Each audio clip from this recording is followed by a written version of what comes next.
তখন এই রুমালটা নাকের মধ্যে ধরা হয়, তখন এই বান্দা মুস্কি মুস্কি হাসতে থাকে। সবাই বলেন সুবহানাল্লাহ।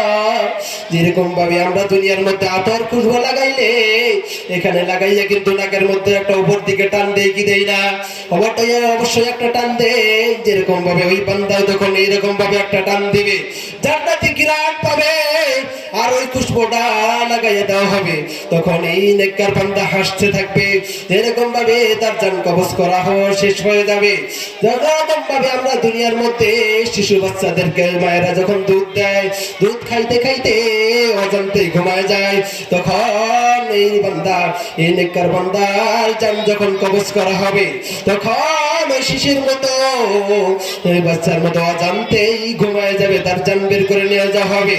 আল্লাহ তাআলা আমাদের যে আলোচনা করলাম, অনেক লম্বা ঘটনা সংক্ষিপ্ত করে দিয়েছি। রাসূল সাল্লাল্লাহু আলাইহি সাল্লাম হাদিসের মধ্যে বললেন, আকসিরু যিকরা হাদিমিল লাযাতিল মাউত, তোমরা অধিক পরিমাণে মৃত্যুকে স্মরণ করো, কেননা মৃত্যু তোমাদের দুনিয়ার স্বাদকে ধ্বংস করে দিবে। যেরকম ভাবে আপনি 10টা বিল্ডিং বানিয়েছেন, 10 লক্ষ টাকা কামাই করেছেন, 50 বিঘা জমি করেছেন, সব কিছু করেছেন, কিন্তু যখন আপনার হায়াত শেষ হয়ে যাবে, যখন আপনার মৃত্যুবরণ হয়ে যাবে, তখন কিন্তু আপনাকে আর খাটের মধ্যে রাখবে না। কথা বলেন ঠিক না ঠিক?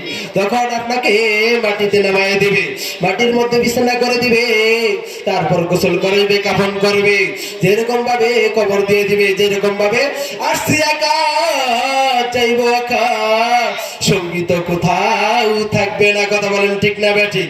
যেরকম ভাবে সঙ্গী থাকবে না, যেরকম ভাবে আমাদের 3টি কাপড় উপহার দিবে। ছেলেদের জন্য কয়টি কাপড় উপহার দিবে? 3টি কাপড় উপহার দিবে।